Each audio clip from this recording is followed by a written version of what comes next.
doit chanter avec nous. Je pensais pas être là. Eh ben, en plus, tu vois, Ouais, parce que ce matin, j'étais à c'est 6 heures ainsi. du matin, j'étais encore à 7 heures, j'étais à Charles de Gaulle.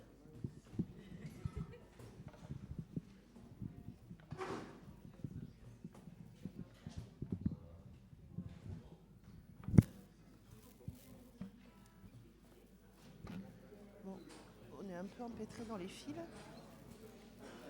C'est pas tourné.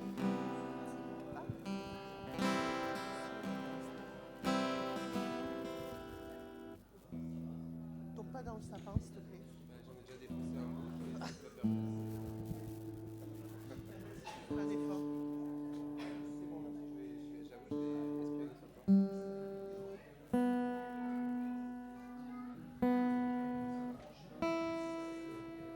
Vous partez pour les fêtes?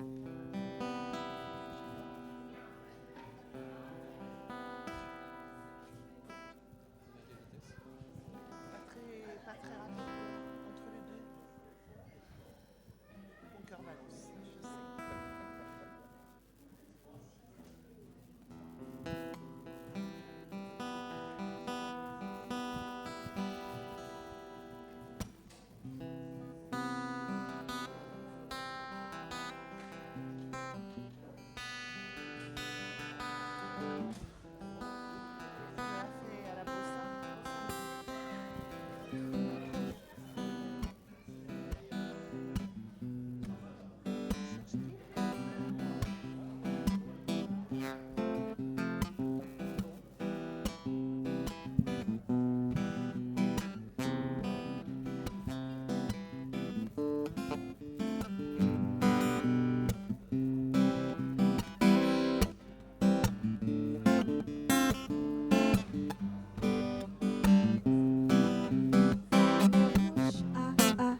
sommes là pour toi. Nous sommes là pour toi. Nos cœurs sont ouverts au tien. Nous ne te cachons rien. Nous avons soif de toi. Car tu es le Dieu saint, tout autre Dieu est vain. Oh, que ton feu descend. Que nos cris soient comme un hymne, que nos rondes étendues. Nous sommes là pour toi. Nous sommes là pour toi. Avec force, et un mot, Et les morts revivront. Nous sommes là pour toi. Nous sommes là pour toi. Nos cœurs sont ouverts au tien. Nous ne te cachons rien. Nous avons soif de toi. Car tu es le Dieu saint, tout autre Dieu est vain. Oh, que ton feu descende. Nos cœurs sont ouverts au tien. Nous ne te cachons rien. Nous avons soif de toi. Mon Dieu est le Dieu saint, tout autre Dieu est vain. Oh, que ton feu descende.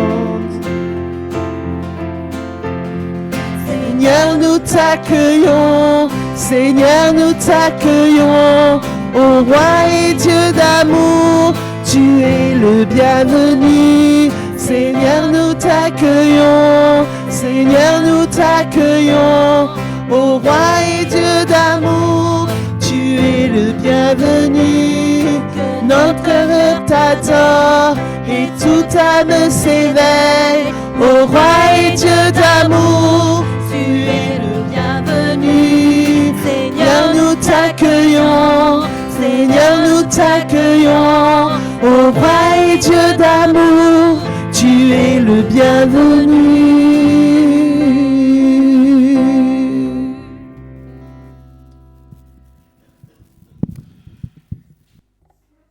Que nos chants soient comme un signe, mais que aussi nos lectures de la parole soient comme un signe. Et parmi les chants qu'il y a dans la Bible, il y en a tout un recueil qui s'appelle le recueil des psaumes. Et donc je vais vous lire le psaume numéro 24. À l'Éternel, la terre et ce qui la remplit, le monde et ceux qui l'habitent. C'est lui qui a fondé la terre sur les mers, qui a affermi sur les fleuves. Qui montera à la montagne de l'Éternel? Qui s'élèvera jusqu'à son lieu saint? Celui qui a les mains innocentes et le cœur pur, celui qui ne livre pas son âme aux choses vaines, qui ne jure pas pour tromper. Il y obtiendra la bénédiction de l'Éternel, la justice de Dieu, le Dieu de son salut. Telle est la génération de ceux qui le recherchent, de ceux qui cherchent ta face, toi, le Dieu de Jacob. Porte, élevez vos linteaux, élevez-vous, portails éternels, que le roi de gloire fasse son entrée. Qui est ce roi de gloire? L'Éternel, le fort, le héros, l'Éternel, le héros même de la guerre. Porte, élevez vos linteaux, élevez-les, portails éternels, que le roi de gloire fasse son entrée. Qui donc est ce roi de gloire? C'est l'Éternel des armées, c'est lui le roi de gloire. Bienvenue sœurs et frères pour ce 21 décembre 2025. Nous sommes le 4e dimanche de l'Avent et donc pour marquer le coup, on va allumer les bougies. Raphaël, est-ce que tu es à l'aise avec un briquet ou pas du tout? Pas du tout. Est-ce qu'il y a un grand enfant qui est assez à l'aise, un un ado, un jeune. Nyaiku, il a vu que je l'ai repéré. Nyaiku, il se dit, non, pas moi encore. Allez, vas-y, Nyaiku, tu veux bien, s'il te plaît? T'as un amour. Tiens, Nyaiku. Et si tu arrives à allumer les 3, ce serait parfait. Tu peux aussi en allumer une, et tu verras derrière, il y a des petites... Les 4, pardon.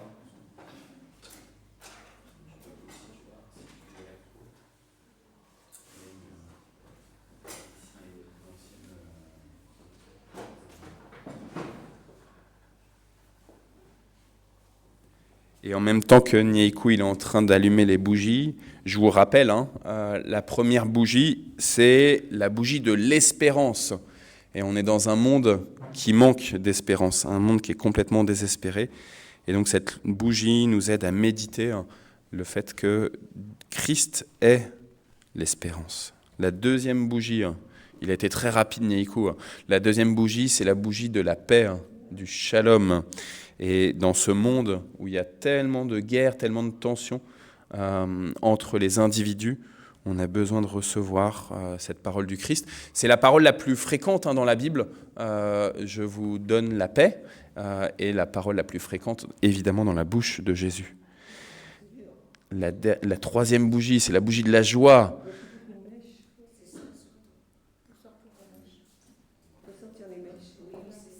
Fais attention de ne pas te brûler, Nyaiku, parce que là, c'est dans ta main, là. Ouais, merci.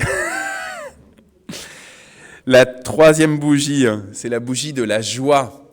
Nous souvenir que la foi chrétienne, ce n'est pas une foi triste. Il y a un philosophe allemand qui s'appelle Nietzsche, qui disait qu'il se convertirait à la foi chrétienne s'il trouvait que les chrétiens semblent un peu plus sauvés, donc soient plus joyeux.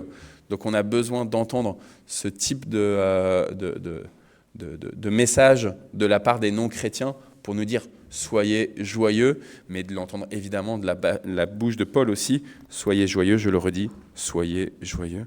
Et puis Nyaiku a réussi à allumer la quatrième bougie aussi, elle était galère vraiment cette quatrième bougie, c'est la bougie de l'amour. Et il se trouve que juste derrière ta maman, au-dessus de sa tête, il y a marqué « Dieu est amour ». Dieu est fondamentalement, il est dans sa nature même, il est amour. Merci Nyaiku. Et je vous propose qu'on confesse la foi de l'Église. Je crois en Dieu, le Père Tout-Puissant, Créateur du ciel et de la terre.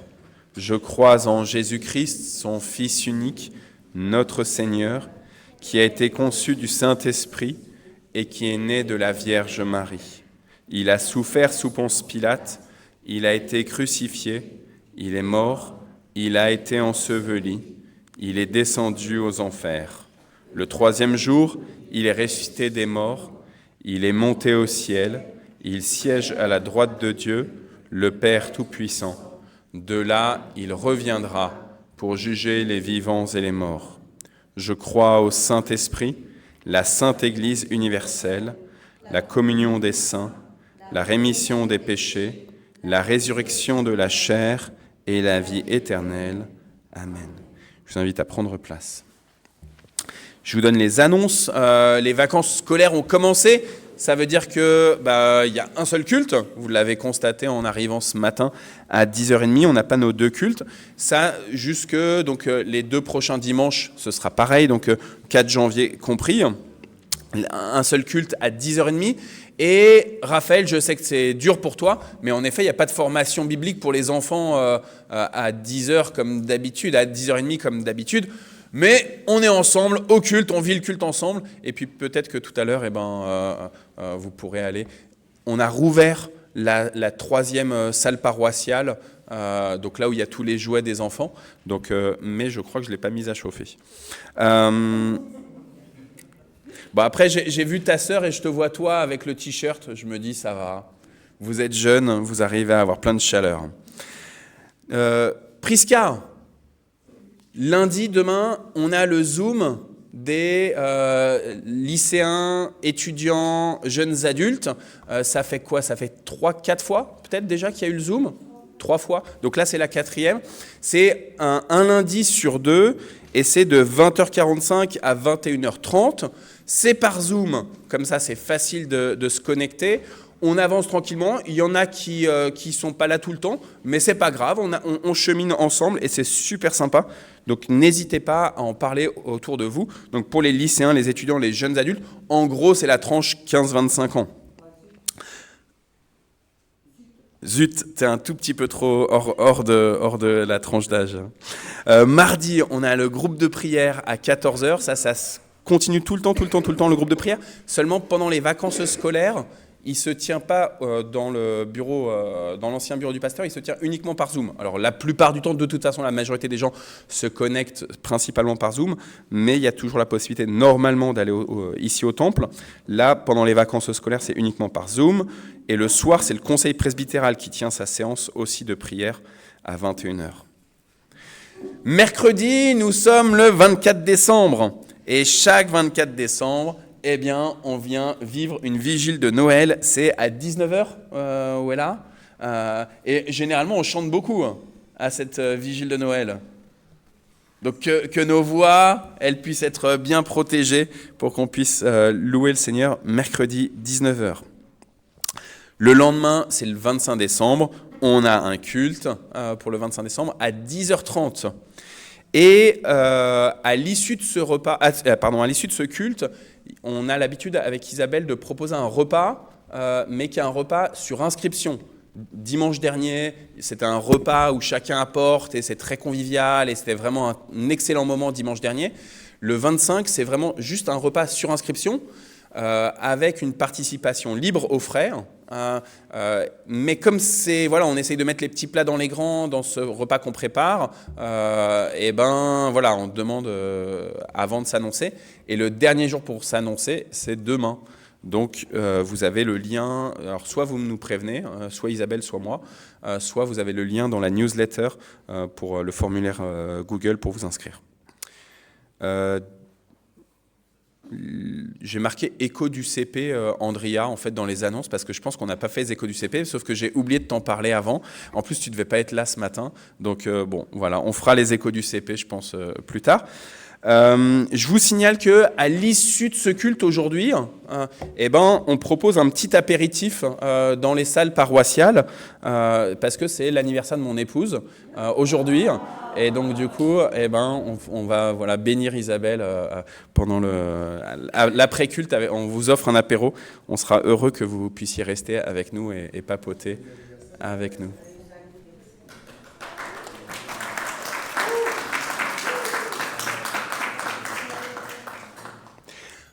Et c'est le moment des offrandes. Alors.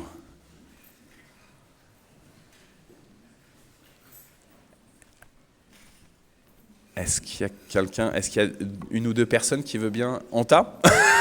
Pouf. Voilà. Du coup, Tilan, t'es aussi devant. Paf. Tu veux bien, s'il te plaît? Merci, mes sœurs. Vous êtes des amours. En même temps que Anta et Tilan, elles passent, je vous signale que... Allez-y, passez les filles. Mais je vous signale qu'on avait une réunion juste avant du groupe ménage. Il se trouve que si le temple il est propre, c'est parce qu'on a des équipes qui, chaque semaine, viennent faire le ménage. Il y a à l'heure actuelle 4 équipes. Une équipe qui intervient un jeudi, une fois par mois. Et après, les 3 autres équipes interviennent le samedi. On cherche encore du monde. L'idée, c'est de prendre à peu près, généralement pour l'équipe du samedi, c'est le samedi matin. Ça prend un peu moins de 2 heures de temps.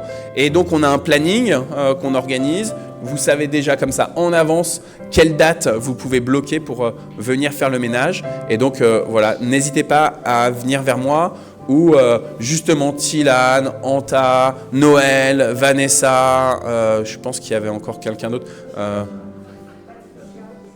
Il y a Patrick, il est où Patrick? Non, il n'est pas là Patrick. Ah si, il est là Patrick. Patrick, il est dedans aussi. Voilà. Anne, elle est aussi dedans. Jacqueline, elle est dedans. Donc voilà, il y en a déjà beaucoup qui sont là, mais on cherche encore du monde. Merci les filles pour les offrandes.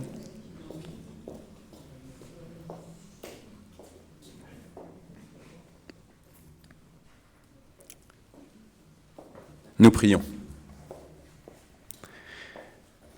Seigneur notre Dieu, tout ce qui est dans les cieux et sur la terre t'appartient. Nous le confessons, nous l'affirmons, nous nous le redisons. Et c'est de ta main, et de ta main seule que nous avons tout reçu. Alors oui, s'il te plaît, reçois cette offrande que nous venons présenter pour le service de ton Église, pour l'expansion de ton royaume, pour prendre soin des frères et des sœurs, ceux qui te confessent déjà et ceux qui sont en cheminement pour te confesser. Amen. Souvenons-nous de la volonté de Dieu pour nos vies en cette période de l'Avent, préparation des cœurs pour la fête de Noël. Dieu nous appelle à être des témoins de son espérance, on l'a dit tout à l'heure en allumant la première bougie. Il nous appelle à annoncer la bonne nouvelle aux pauvres, aux captifs, aux affligés. Dieu nous appelle, on l'a dit en allumant la deuxième bougie, à être des instruments de sa paix, de sa justice. Justice et paix s'embrassent, nous dit la Bible. Il nous invite à marcher dans la lumière, dans la vérité, à rejeter les œuvres de ténèbres et à nous revêtir des armes de sa lumière. Dieu nous appelle, on l'a dit tout à l'heure en allumant la troisième bougie, à vivre dans la joie, avec le cœur et l'âme reconnaissants pour tous les bienfaits reçus et offerts aux autres. Et puis on l'a dit en allumant la quatrième bougie, Dieu nous appelle à vivre dans l'amour, à aimer notre prochain comme lui nous a aimés, à aimer notre prochain, prêt à donner notre vie comme lui a donné sa vie pour nous. Il nous appelle à veiller et à nous tenir prêts pour le jour où Christ reviendra. Face à ce rappel de la volonté de Dieu, nous prions. Seigneur Dieu, Père de toute grâce, nous avons allumé dimanche après dimanche, patiemment, les 4 bougies de la couronne de l'Avent. Ce rite nous aide à cheminer spirituellement vers cette fête de l'incarnation, déploiement de ta miséricorde, de ton immense amour à notre égard. Pourtant, nous reconnaissons qu'au quotidien, dans l'adversité, dans les soucis, dans les épreuves, nous sommes impatients. Et rapidement, nous sommes interrogateurs, voire accusateurs à ton égard. Nous te demandons pardon, Seigneur, pour ce désordre que nous mettons nous-mêmes dans notre relation avec toi et dans notre relation avec notre prochain. Oui, pardon, Seigneur, par le nom de ton Fils Jésus-Christ. Amen.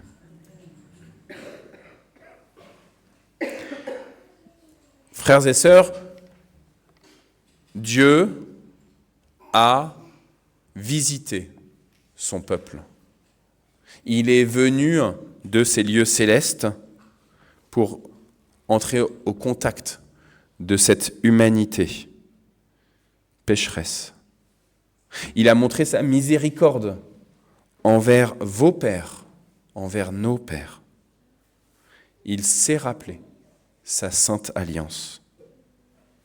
S'il l'a fait dans le passé, c'est qu'aujourd'hui encore, Dieu vous libère et vous fait miséricorde.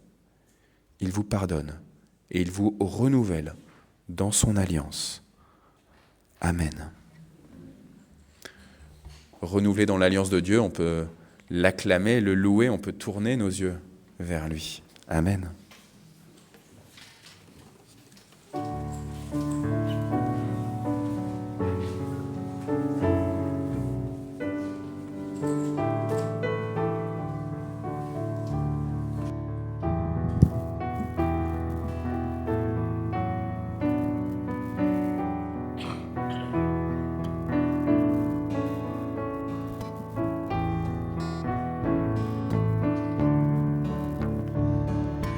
Tournez les yeux vers le Seigneur et rayonnez de joie.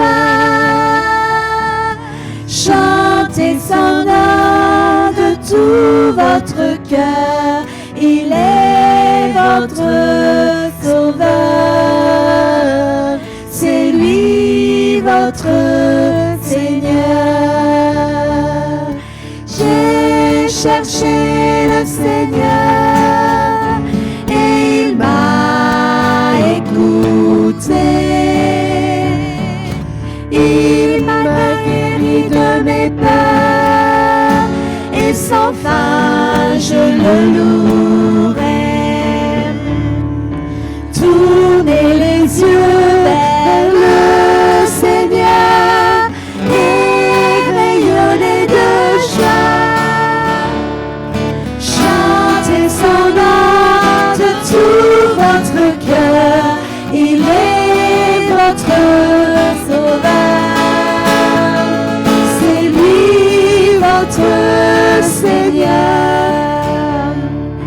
Dieu regarde ce qu'il aime, il écoute leur voix, il les console de leur peine et il vit de leur part. Tournez les yeux vers le Seigneur et rayonnez de joie. Chantez son nom de tout votre cœur, il est votre sauveur, c'est lui votre Seigneur. Ceux qui cherchent le Seigneur ne seront privés de rien. S'ils lui ouvrent leur cœur, ils seront comblés de bien. Tournez les yeux vers le Seigneur et rayonnez de joie.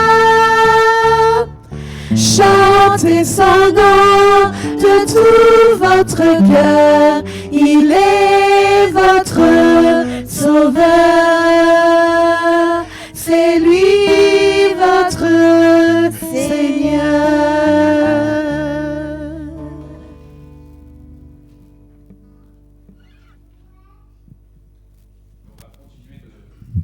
Continuez de chanter, les garçons.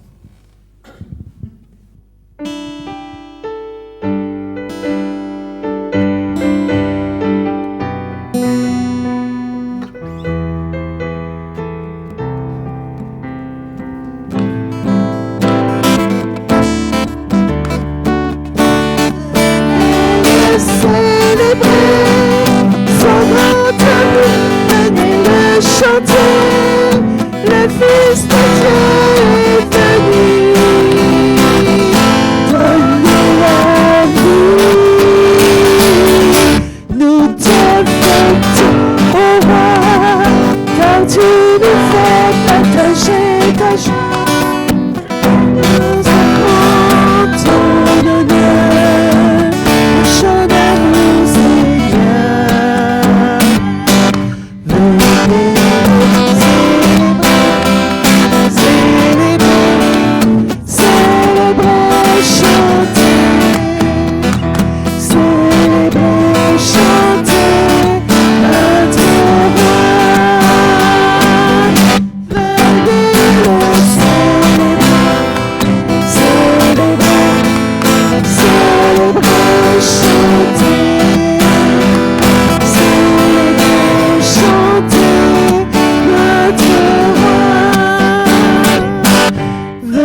gloire de ton ciel, tu es venu sur terre, Fils aimé du Dieu éternel, tes bras tu as ouverts, ta grâce a bouleversé le cours de notre humanité.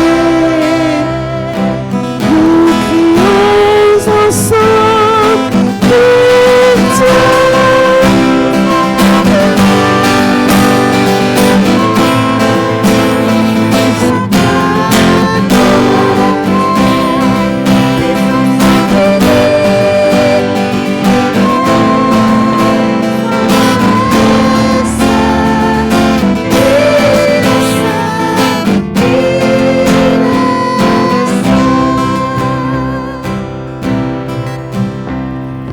Nous les fils et les filles du roi, entendons chaque jour un hymne de gloire et de joie, célébrant son amour. Les nations de la terre s'inclinent devant le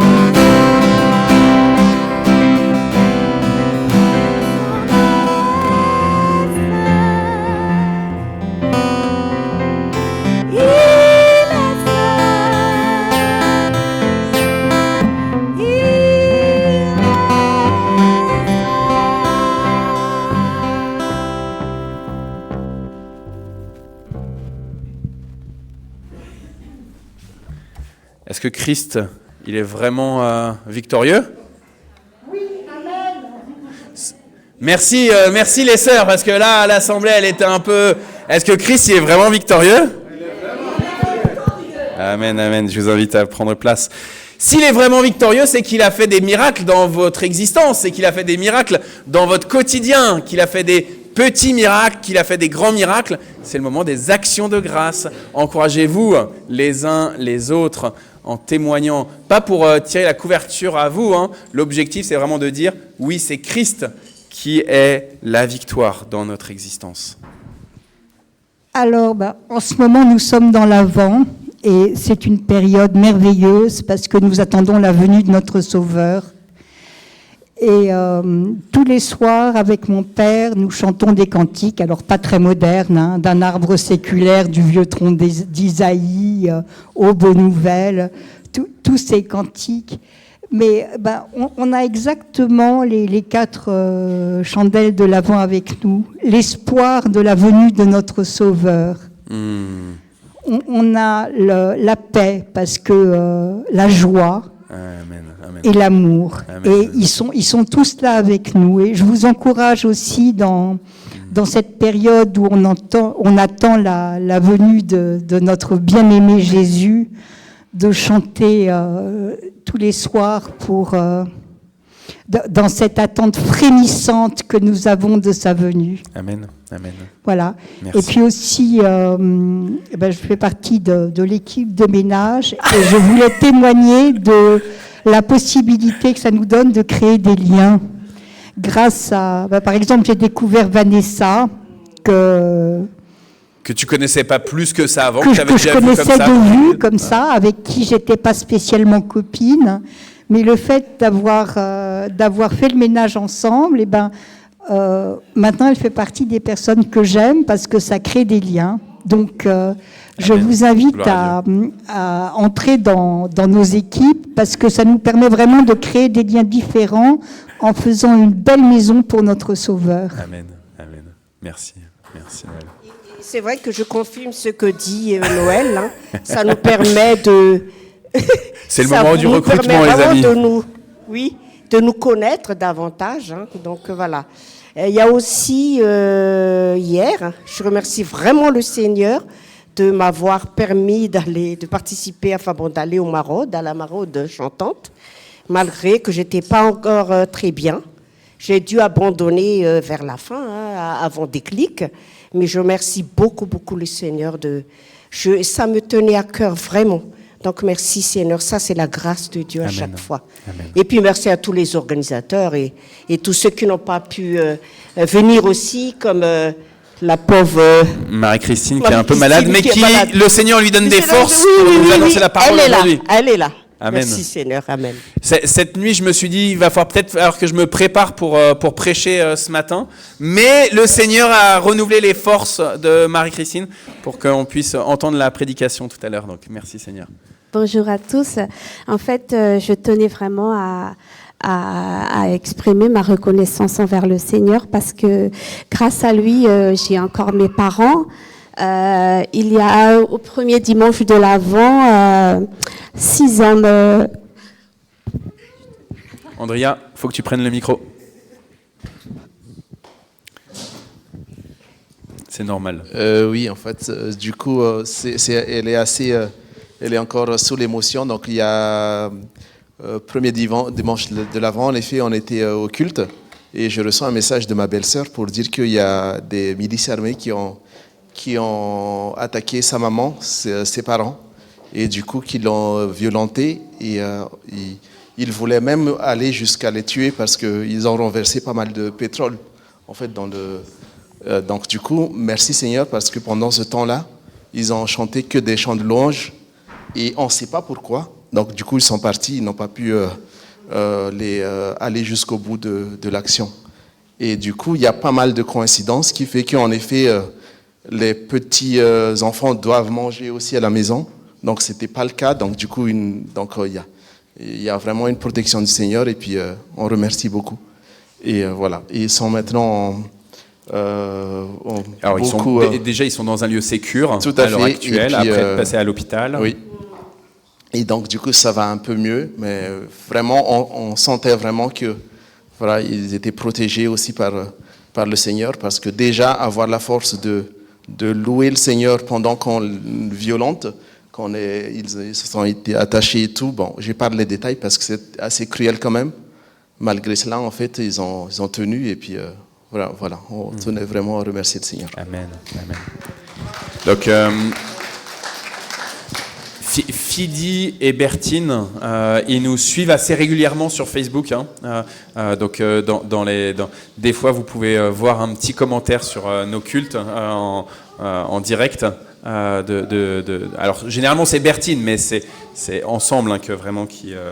Donc voilà, pensez à eux. Sur le travail aussi de restauration, parce que c'est un traumatisme qui hante les nuits.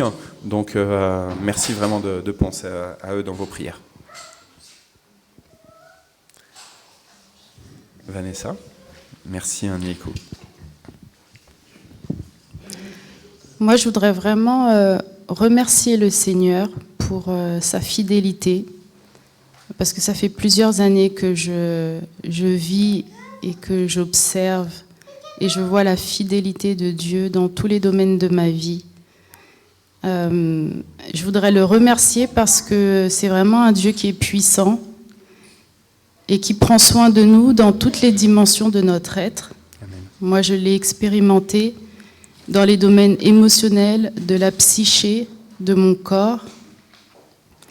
Et je voudrais vraiment remercier le Seigneur parce que il connaît bien ses créatures et il sait aller guérir, restaurer et ressusciter aussi toutes les zones de notre être qui ont pu être abîmées, qui parfois sont aussi mortes.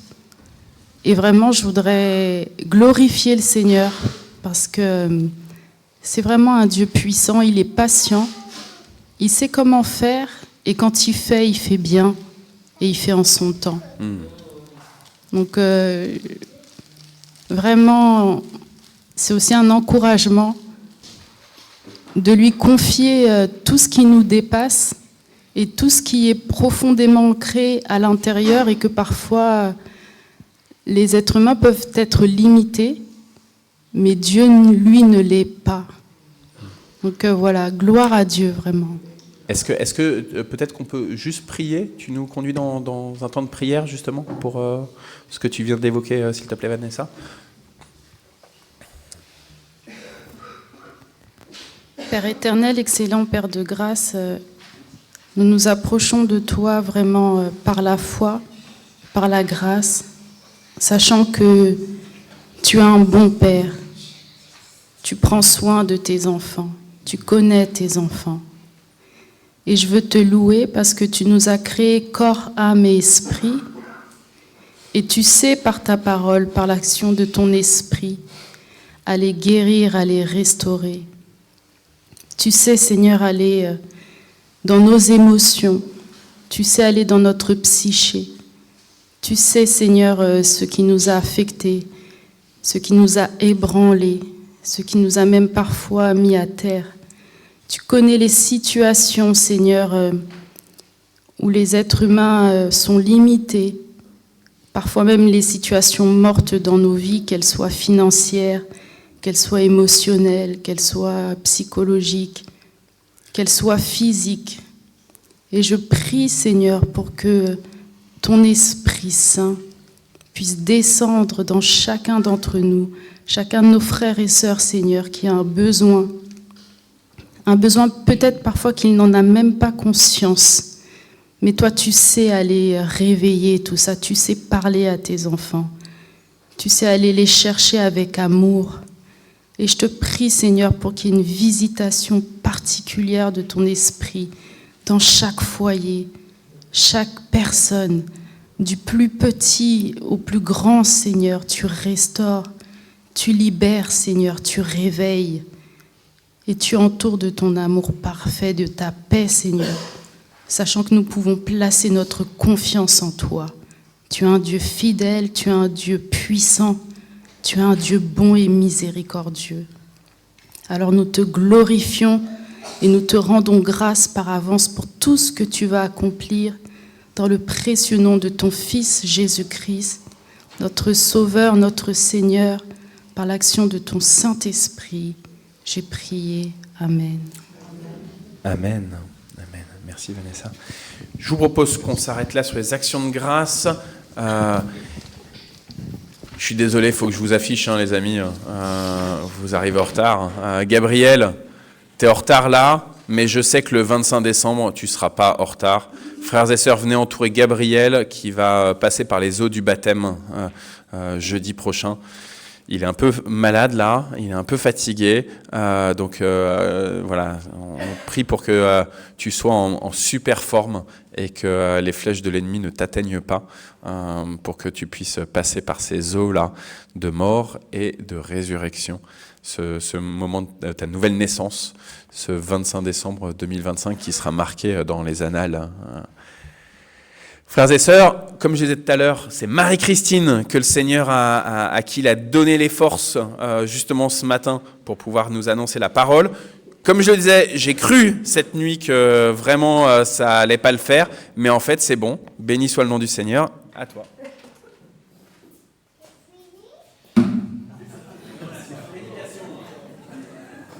Oh, ça fait plaisir.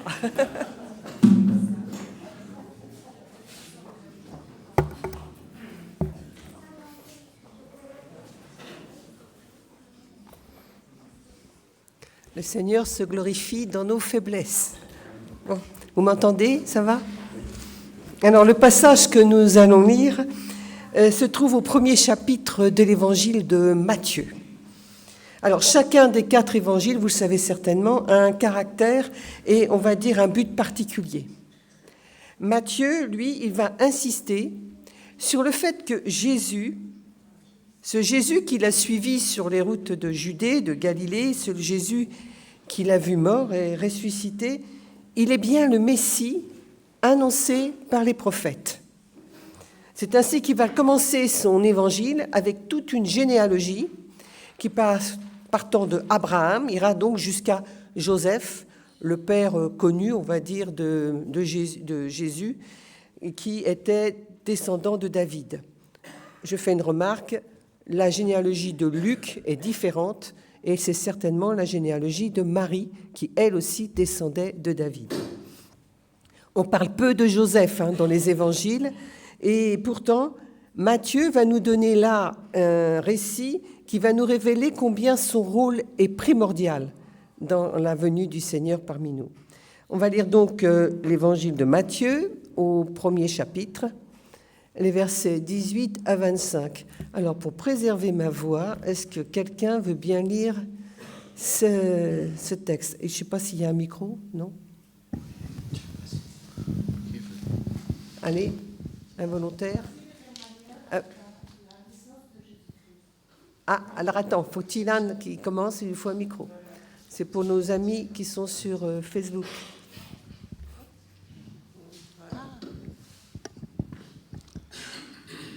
Voici de quelle manière arriva la naissance de Jésus-Christ. Marie, sa mère, ayant été fiancée à Joseph, se trouvant enceinte par la vertu du Saint-Esprit avant qu'ils eussent habité ensemble. Joseph, son époux, qui était un homme de bien et qui ne voulait pas la diffamer, se proposa de rompre secrètement avec elle. Comme il y pensait, voici un ange du Seigneur lui apparut en songe et dit : Joseph, fils de David, ne crains pas de prendre avec toi Marie, ta femme, car l'enfant qu'elle a conçu vient du Saint-Esprit. Elle enfantera un fils et tu lui donneras le nom de Jésus. C'est lui qui sauvera son peuple de ses péchés. Tout cela arrivera enfin que s'accomplit ce que le Seigneur avait annoncé par le prophète. Voici, la Vierge sera enceinte, elle enfantera un fils et on lui donnera le nom d'Emmanuel, ce qui signifie Dieu avec nous. Joseph, s'étant réveillé, fit ce que l'ange du Seigneur lui avait ordonné, et il prit sa femme avec lui. Mais il ne la connut point jusqu'à ce qu'elle eût enfanté un fils auquel il donna le nom de Jésus. Alors, contrairement à Luc, qui introduit son évangile avec l'histoire de Zacharie et d'Élisabeth, les parents de Jean-Baptiste, et puis l'annonce à Marie par l'ange Gabriel, Matthieu va se montrer très succinct pour parler de Marie et de sa grossesse miraculeuse. Il nous révèle un événement dont les autres évangiles ne parlent pas, et pourtant, je crois qu'il est très intéressant et primordial. Il est sous-entendu dans le verset 18 que Joseph savait que Marie était enceinte. Ils étaient fiancés, ce qui pour l'époque était un petit peu comme être mariés, bien que les fiancés n'habitent pas ensemble. D'ailleurs, Joseph, dans tout le texte, est appelé son époux.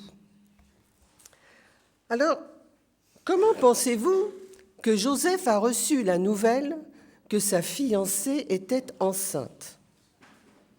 Comment pensez-vous qu'il a reçu cette nouvelle qu'elle était enceinte par l'opération du Saint-Esprit, comme on dit aujourd'hui, Que vraiment, ça semblait invraisemblable et quelque part, il devait se dire, mais elle me prend pour un idiot, quoi. De plus, Matthieu nous dit que Joseph était quelqu'un de bien. Le texte original nous dit qu'il était juste. Dans l'Évangile, dans la Bible, être juste, c'est observer la loi. C'est être respectueux de la loi. Et certainement que Joseph était quelqu'un de très respectueux de la loi et qu'il la connaissait très bien. Il connaissait donc le texte de Deutéronome concernant ce qui se passait dans sa vie. Un texte très difficile pour lui et pour Marie. Je vous le rappelle. C'est dans le 24e chapitre de Deutéronome au verset 1. Lorsqu'un homme aura pris et épousé une femme qui viendrait à ne pas trouver grâce à ses yeux, parce qu'il a découvert en elle quelque chose de honteux, on va dire qu'il a découvert qu'elle n'était pas vierge, il écrira pour elle une lettre de divorce, et après la lui avoir remise en main, il la renverra dans sa maison. Alors là, c'était vraiment la honte La honte non seulement pour la femme, donc pour Marie, mais aussi pour sa famille. Et puis, en plus, Marie étant enceinte, elle risquait d'être lapidée. Donc, on comprend, comme le texte dit, il pensait, comme il y pensait, on va dire comme il y réfléchissait, et certainement que Joseph a passé des nuits blanches, à se tourner, à se retourner dans son lit, à savoir qu'est-ce qu'il allait faire. Parce qu'il voulait être obéissant à la loi, mais il aimait Marie, il ne voulait pas lui nuire. Dieu le voit, Dieu le connaît, Dieu l'a choisi pour être celui qui allait s'occuper de l'enfant Jésus, l'éduquer, pourvoir à sa nourriture, à sa protection, avec Marie, sa mère. Alors Dieu va employer, je vais dire, les grands moyens. Il va lui envoyer un ange en songe. Il va lui envoyer un songe. Alors, je ne sais pas si vous êtes comme moi, mais quelquefois, on aimerait bien que Dieu nous envoie un songe pour savoir quoi décider dans certains moments où vraiment on se demande quoi faire. C'est vraiment très, très, très rare. Bon, peut-être que certains l'ont vécu, mais enfin, bon, c'est très rare. Mais là, donc, il va envoyer un songe à Joseph, et Joseph va être sûr que c'est un songe de l'Éternel, envoyé par l'Éternel, parce que l'ange va parler la parole de Dieu.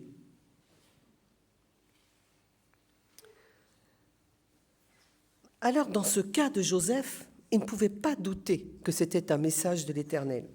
Parce que le message était parole de Dieu, l'ange va lui parler la parole que Joseph connaissait, puisqu'il était un bon juif et qui connaissait bien les écrits des prophètes. Le message est court. Et l'ange de Dieu va insister sur l'identité de ce bébé à naître. En effet, vous savez que dans la Bible, les noms qui sont donnés aux personnages de la Bible, aux personnages importants, sont des noms qui désignent leur mission dans l'histoire du peuple. Et là, le nom que Dieu demande à Joseph de donner à cet enfant désigne exactement la mission de Jésus. L'ange dit à Joseph, « Ta femme enfantera un fils, tu lui donneras le nom de Jésus. » Dans la version qui était là, il manque un petit mot, et pourtant il est en grec. « Tu lui donneras le nom de Jésus, car c'est lui qui sauvera son peuple de ses péchés. » Matthieu a certainement écrit son évangile, comme disent certains commentaires, en hébreu ou en araméen. Nous l'avons aujourd'hui en grec. En grec, il est dit « l'ange lui donnera le nom de Yeshua, Jésus ». En hébreu, il lui donnera le nom de Yeshua, Yahshua. Et c'est pour ça qu'il dit « car il sauvera son peuple », puisque le nom, Yah, Dieu, Shua, sauve. Dans le nom, il y a déjà Dieu sauve. C'est pour ça qu'il ne faut pas retirer le petit « car », sinon on ne comprend pas trop pourquoi il lui dit ça. Donc, l'évangile de Matthieu, dans sa langue grecque, nous gomme un petit peu cette explication. C'est une annonce qui a dû ébranler Joseph, parce qu'il connaissait la parole. Il connaissait les prophètes. Et l'ange va confirmer que c'est le Messie qui va naître. Le Messie que tout juif à l'époque attendait, parce qu'on voyait que c'était à peu près les temps. Et Joseph attendait lui aussi le Messie. Et donc, il va lui rappeler une prophétie d'Ésaïe qu'on lit dans le chapitre 7 d'Ésaïe au verset 14. C'est pourquoi le Seigneur, alors c'est Adonai en hébreu, le Seigneur Adonai lui-même vous donnera un signe. Voici, la Vierge deviendra enceinte. Elle enfantera un fils et on lui donnera le nom d'Emmanuel. Cette conception miraculeuse de Marie va donc être confirmée par ce texte écrit 600 ans avant la venue de Jésus et que Joseph connaissait. Ah, rien. Il y en a qui n'apprécient pas trop. Elle a du caractère. Alors, la prophétie, donc, annonçait un autre nom pour cet enfant qui allait naître. On appellera son nom Emmanuel, c'est-à-dire, donc on lit ça dans le verset 23 de l'Évangile qu'on vient de lire, on appellera son nom Emmanuel, c'est-à-dire Dieu avec nous, Dieu parmi nous. Emmanuel. Ésaïe, donc toujours, parce que, à vrai dire, la prophète Ésaïe a vraiment eu la révélation de la venue du Seigneur Jésus-Christ, de sa venue miraculeuse, de qui il était, de ce qu'il allait accomplir. Donc, dans un autre verset, au chapitre 9 du verset 5, Ésaïe va nous donner encore d'autres noms pour cet enfant à naître. On lit donc, tiens, c'est pas ça du tout. C'est pas ça du tout. Tu peux l'effacer, je vais le lire. Car un enfant nous est né, un fils nous est donné, et la domination reposera sur son épaule. On l'appellera admirable, conseiller, Dieu puissant, Père éternel, prince de la paix. Moi, j'aime beaucoup ce verset. Si vous connaissiez le Messie de Handel, l'oratorio de Handel, là, le chant sur ce verset est magnifique.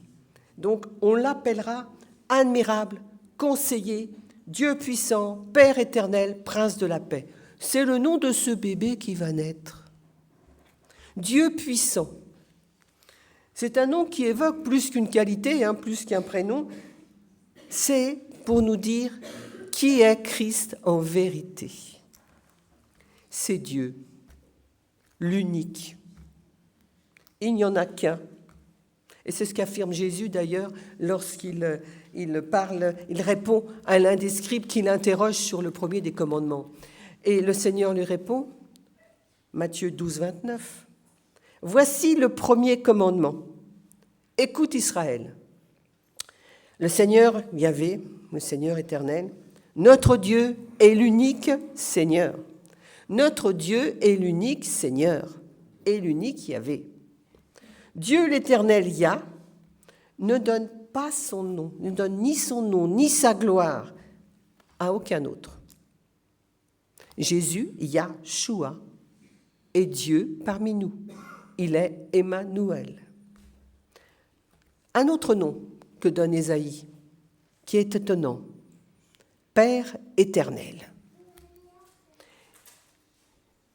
Jésus est le Père éternel. Et pourtant, Jésus l'affirme aux apôtres, à Philippe, qui lui demandait « Montre-nous le Père, ça nous suffit ». Et Jésus lui dit « Mais celui qui m'a vu a vu le Père ». Là, c'est dans Jean 14, versets 9 et 10. « Celui qui m'a vu a vu le Père. Comment dis-tu « Montre-nous le Père » ? Ne crois-tu pas que je suis dans le Père et que le Père est en moi? Ne crois-tu pas que je suis dans le Père et que le Père est en moi?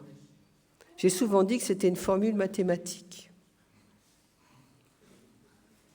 Vous avez fait des maths modernes, non? Moi, en seconde, j'ai commencé les maths modernes, ça a été la cata. Alors que j'étais plutôt bonne, là, je ne comprenais plus rien. Mais par contre, A inclus dans B, B inclus dans A, équivaut logiquement à A égale B. Vous vous souvenez de ça? Donc Jésus nous donne une formule mathématique. Ne crois-tu pas que je suis dans le Père et que le Père est en moi? Il est appelé Père éternel. Alors, Ésaïe nous donne d'autres noms. Admirable. Le terme hébreu peut aussi se traduire par merveille. J'ai regardé dans le dictionnaire. Le dictionnaire définit la merveille comme ce qui suscite l'admiration, donc admirable. L'étonnement par sa beauté, sa perfection, ses qualités extraordinaires. Alors, on ne peut pas nier que Jésus est extraordinaire, admirable, merveilleux. Conseiller, un autre nom. Il est conseiller. C'est une qualité que Jésus va démontrer tout au long de sa vie, de ses messages, de ses avertissements. Et même quand on lit l'Apocalypse, qu'on étudie en ce moment dans le partage biblique, quand il parle à l'église de Laodicée, il dira « Je te conseille d'acheter de moi de l'or et pour. » Le conseil, ce n'est pas un ordre, mais c'est quand même, on insiste quand même, parce qu'on veut le bien de la personne. Donc Jésus nous conseille aussi. Il est le conseiller. Et par le Saint-Esprit, maintenant parmi nous, le Saint-Esprit est aussi un conseiller. Un autre nom. Il y a des noms, hein. Vous savez, dans votre état civil, peut-être que vous avez 2 ou 3 prénoms. Moi, j'en ai 4. Marie, Christine, Michel, Claude. Là encore un prénom, un nom. Prince de la paix. Ça, c'est magnifique. Prince de la paix. Là encore, ce nom, c'est vraiment le nom de Jésus, qui a annoncé avant de quitter à ses disciples. Alors là, c'est dans le verset 27 du chapitre 14. Jean 14, 27. Je vous laisse la paix. Je vous donne la paix. Je ne vous donne pas comme le monde donne. Que votre cœur ne se trouble point et ne s'alarme point. Dans notre époque, il y en a eu d'autres, où il y a tellement de menaces, tellement de choses qui peuvent nous faire peur, qui peuvent nous inquiéter. Souvenons-nous que notre Seigneur est le prince de la paix. Paix en nous. Je vous donne la paix, je vous laisse la paix. Alors ces différents noms donnés au Messie, ils sont comme les facettes d'un polygone, vous savez. Et chaque facette nous donne un message. Ah, ça va mieux. Dès qu'on est au lave, ça va mieux. Donc, le Seigneur se manifeste de plusieurs façons, suivant les moments, suivant ce qu'il veut nous dire. Il nous dit qu'il est Dieu, il nous dit qu'il est Père, il nous dit qu'il est la paix, il nous dit qu'il est le conseiller. Il est notre tout. Il est dit dans un autre passage qu'en lui habitait la plénitude de la divinité. Alors tout ça, c'est énorme. Je veux dire que ça dépasse notre entendement humain. Hein. C'est un peu grand quand même, c'est un peu fort. Mais le Saint-Esprit peut nous révéler ces choses et nous révéler à certains moments « Ah, mais Dieu me dit qu'il me donne sa paix. » Vous voyez, il y a des moments particuliers où Dieu se révèle à nous de façon précise et particulière dans sa personne. Alors, Joseph, il faut revenir à lui. Face à ce que lui avait annoncé Marie, hein, premièrement, il avait dû être un peu sonné, je vais dire, abasourdi. Hein. Et puis, quand il a reçu cette révélation de l'ange, il est écrit, il s'est réveillé de son sommeil. Dans le texte original, on dirait pléonasme, hein. On se forcément de son sommeil. Mais je pense qu'il a voulu insister sur le fait qu'il ne comprenait pas. Et là, tout d'un coup, il voit, il comprend que cet enfant à naître, ça va être le Messie. Il a compris qu'avec Marie, c'était un couple choisi.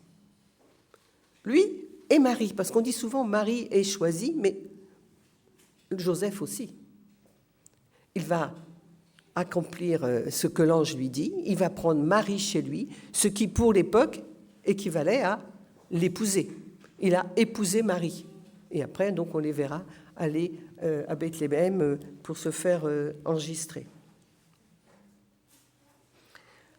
La venue de Jésus, elle ne se concentre pas dans un temps, dans une époque, on va dire il y a 2000 ans. J'entendais ce matin à la radio quelqu'un qui faisait des petites plaisanteries sur Noël en disant « c'est l'anniversaire de Jésus ». C'est l'anniversaire de Jésus, il est né un 25 décembre, on va dire à savoir, et tous les 25 décembre, quand il était enfant, on fêtait son anniversaire. Alors bon, en fait, remarquez que dans l'Évangile ou dans la Bible, il n'est jamais parlé d'une fête de Noël ni d'une fête de la naissance du Seigneur. nous l'acceptons, nous le faisons, parce que pour nous, c'est le souvenir qu'il est venu parmi nous.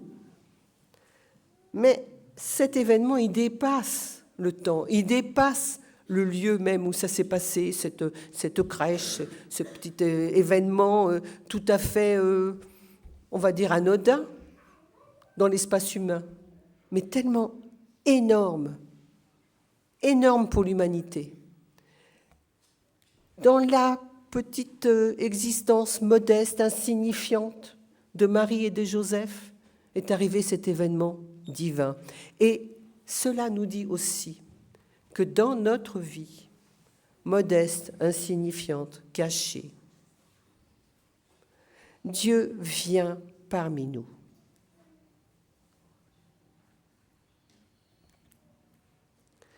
Jésus vient parmi nous.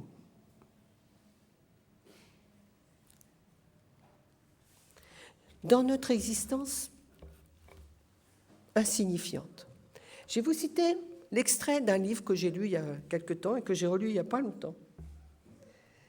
C'est un livre de George Steveny. George Steveny, c'est un pasteur et un professeur de théologie à la faculté de théologie de Collonges-sous-Salève.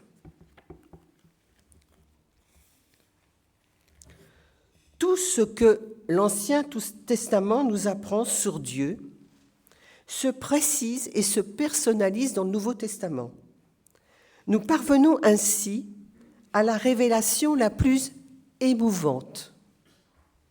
En vérité, tout le poids du témoignage des Écritures porte sur la volonté du Très-Haut de nous rencontrer là où nous sommes, dans notre condition éphémère, souvent empoisonnée d'ennui et de peine. Dieu n'est pas d'un côté et l'homme de l'autre, chacun dans son domaine.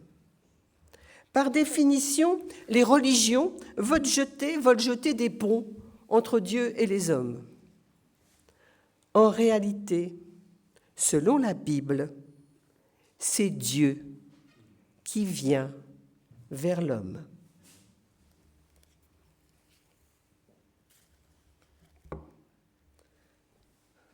Voilà ce qui s'est passé pour Joseph, pour Marie, et ce qui se passe pour nous.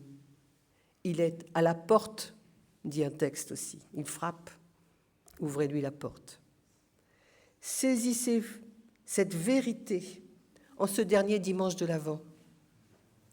Accueillez-le si vous ne l'avez pas encore fait. Mais si vous l'avez déjà fait et que peut-être vous l'avez un peu laissé à la porte, ouvrez-lui la porte à nouveau, accueillez-le à nouveau en ce temps particulier où nous remémorons que Dieu est venu parmi nous en Jésus-Christ et qu'il est toujours parmi nous parce que Jésus l'a dit, « Je suis avec vous tous les jours jusqu'à la fin des temps ». Dans son esprit, l'Esprit Saint, il est là parmi nous encore aujourd'hui. Accueillons-le. Amen.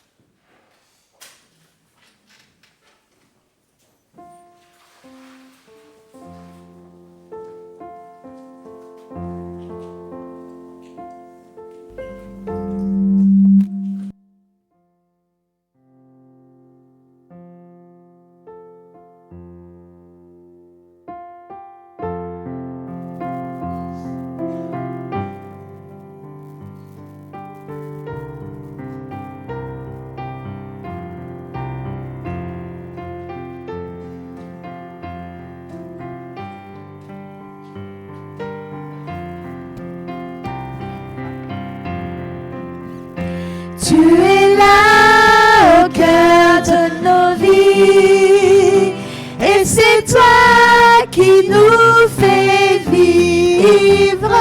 Tu es là au cœur de nos vies, bien vivant Jésus-Christ, dans le secret de nos tendresses.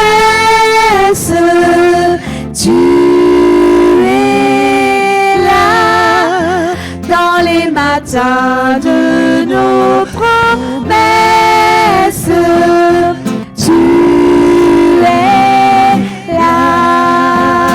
Tu es là, au cœur de nos vies. Et c'est toi qui nous fais vivre. Tu es là au cœur de nos vies. Bien vivant, oh Jésus-Christ, dans nos cœurs tout remplis d'orage. Tu es là dans les cieux de nos voyages. Tu es là au cœur de nos vies. Et c'est toi qui nous fais vivre. Tu es là au cœur de nos vies. Bien vivant, oh Jésus-Christ, au plein milieu de nos tempêtes. Tu es là dans la musique de nos fêtes. Tu es là au cœur de nos vies. Et c'est toi qui nous fais vivre. Tu es là au cœur de nos vies. Bien vivant, oh Jésus-Christ.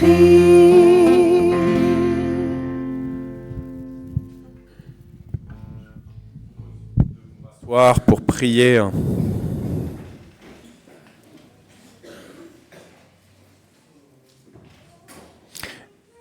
Dieu éternel, nous te louons pour ta miséricorde.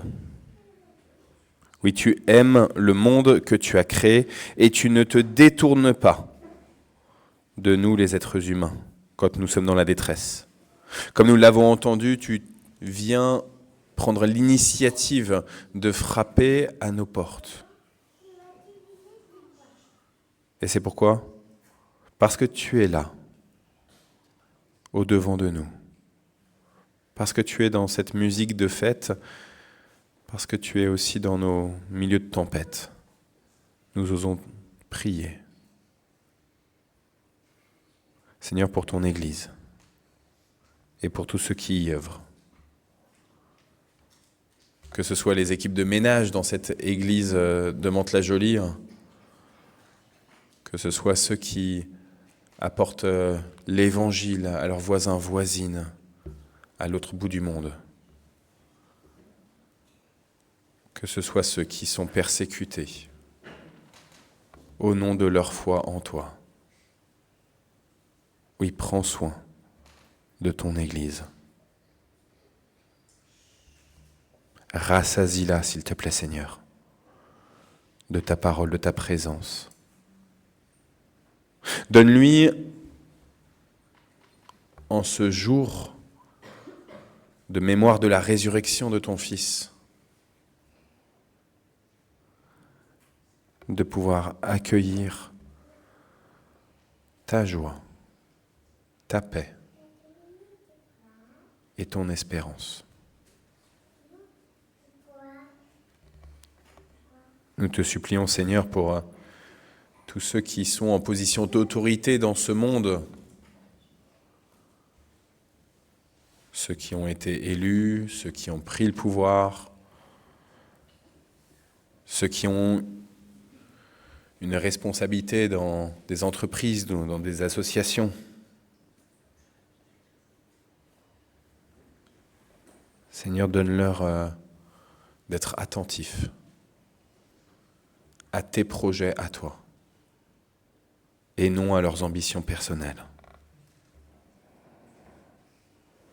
Nous voulons te remettre en particulier ceux que nous détestons, ceux dont les choix de vie, les idées, les manières de se comporter nous heurtent tellement. Nous te supplions, Seigneur, aussi pour tous ceux que nous avons croisés hier lors de la maraude chantante et ambulante. Ceux que nous avons côtoyés à Déclic. Seigneur, visite-les. Toi qui es beaucoup plus fidèle encore que nous avec notre maraude annuelle. Nous te supplions pour tous ceux qui crient famine, tous ceux qui n'ont pas un toit sur leur tête, tous ceux qui n'ont pas de quoi se vêtir. Nous voulons entendre les injonctions de l'apôtre Jacques aussi, Seigneur. Mets-nous en route. Donne-nous de la force pour aller au-devant, comme toi. Nous voulons te remettre, Seigneur, tous ceux qui souffrent de solitude, tous ceux qui sont isolés, tous ceux qui sont malades, ceux qui à l'heure actuelle sont à l'hôpital, ceux qui sont traumatisés, ceux qui sont endeuillés. Nous voulons en particulier te remettre ceux qui ont perdu un enfant.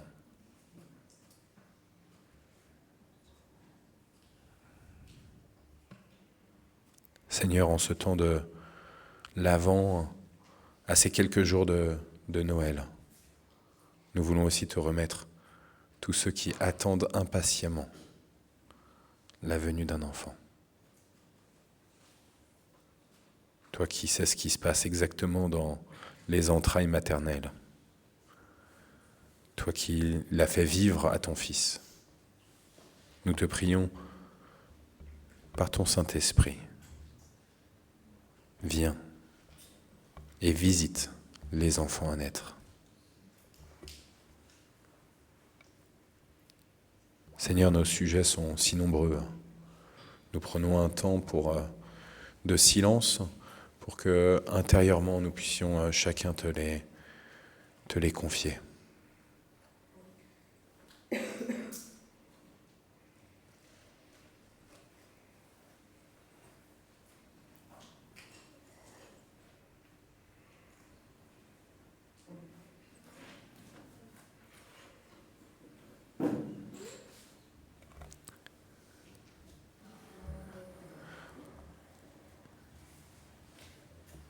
Seigneur, dans quelques jours, notre frère Gabriel va mourir. Dans quelques jours, ton enfant Gabriel va naître. Nous te prions pour sa protection. Nous te prions pour cette célébration, cette joie. Et nous te remettons, Seigneur, aussi tous ceux qui demandent à recevoir le baptême et d'être comme Gabriel, appelé enfant de Dieu. Et pour toutes ces personnes et en communion avec toutes ces personnes, celles qui sont dans la joie et celles qui sont dans la peine, nous disons la prière que ton Fils nous a enseignée. Notre Père qui es aux cieux, que ton nom soit sanctifié, que ton règne vienne, que ta volonté soit faite sur la terre comme au ciel. Donne-nous aujourd'hui notre pain de ce jour. Pardonne-nous nos offenses, comme nous pardonnons aussi à ceux qui nous ont offensés. Et ne nous laisse pas entrer en tentation, mais délivre-nous du mal, car c'est à toi qu'appartiennent le règne, la puissance et la gloire pour les siècles des siècles. Amen. Je vous invite à vous lever pour recevoir la bénédiction. Anta, Noël, on fait une petite relance. N'oubliez pas, il y a le groupe de ménage qui attend encore des personnes pour rentrer dedans. Que la bénédiction et la miséricorde du Seigneur, par sa grâce et son amour éternel, descendent sur vous. Il vous bénit, lui qui est le Père, le Fils et le Saint-Esprit. À lui le règne, la gloire pour les siècles des siècles. Amen. Et avant de chanter le dernier chant, je vous rappelle qu'à l'issue de ce culte, vous êtes tous conviés à venir partager un petit verre de l'amitié pour entourer Isabelle pour son anniversaire.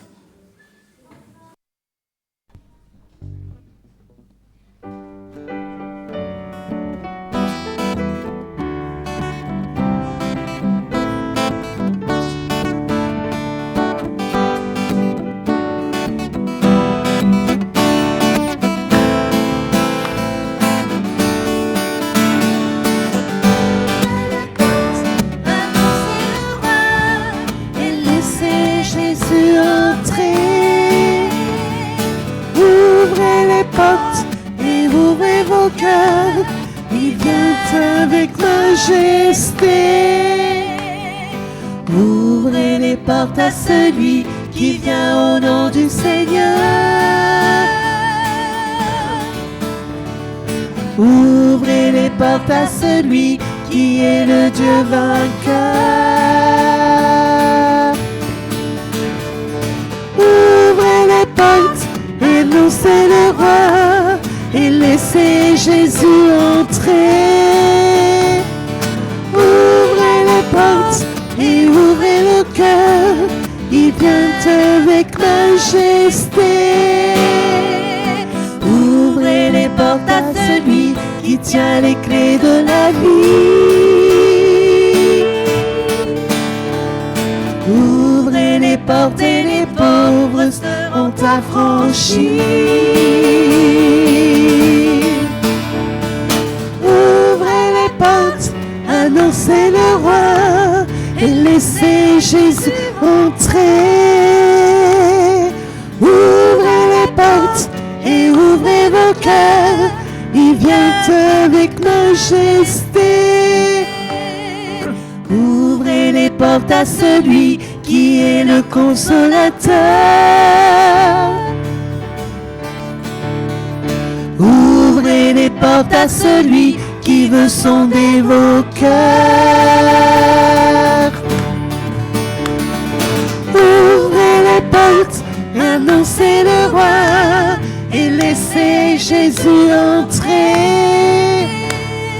Ouvrez les portes et ouvrez vos cœurs, il vient avec majesté. Ouvrez les portes au Seigneur et dressez-y vos bannières.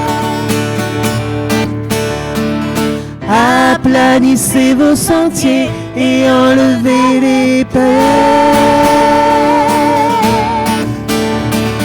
Ouvrez les portes, annoncez le roi et laissez Jésus entrer. Ouvrez les portes et ouvrez vos cœurs, il vient avec majesté. Bon dimanche à tous. Et très joyeux anniversaire à notre sœur Isabelle.